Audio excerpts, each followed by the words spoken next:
Веќе е познато, приносите од тековната жетвена активност во најголемиот производствен регион во Источна Македонија, во овчеполието, се далеку под очекувањата, дури преполовени во однос на минутогодишните.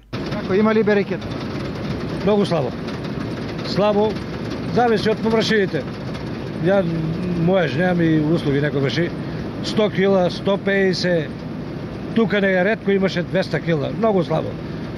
Годината беше многу лоша, бидејќи зимото многу штета направи, некој не ви, мислам, од воите изгинаа жита, сега ако требаше да падне у мај месец, нема дождови никакви, а трошковите се големи, ја имам 100 декара негде, да околу 700 евра даде само за течност. Дополнителен проблем за земјоделските производители е откупната цена од 11 денари за килограм, предадена пченица на мелничките капацитети. Цената на пченицата е утврдена на 11 денари. Според вас, дали е реално? Не е реално.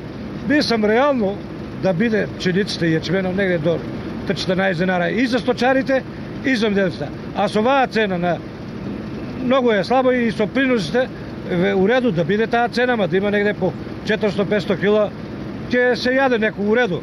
Али со оваа со 150 кила 200 не. Трошковите не може да се поклопи. Поради ваквата состојба дел од земјоделците ожнеаното наместо во силосите ќе го разменуваат за брашно или за добиточна храна. Не продавам. Иди с мене земно си брашно. Я и бабата си, и децата како снемат дадони. Па што да правам? Јас сум сиромаш човек. Пресметките покажуваат дека производствената цена на килограм пченица изнесува 10,5 денари, поради што земјоделските асоциации од владата ќе барат субвенција од најмалку 2 денари за да се покријат овие трошоци.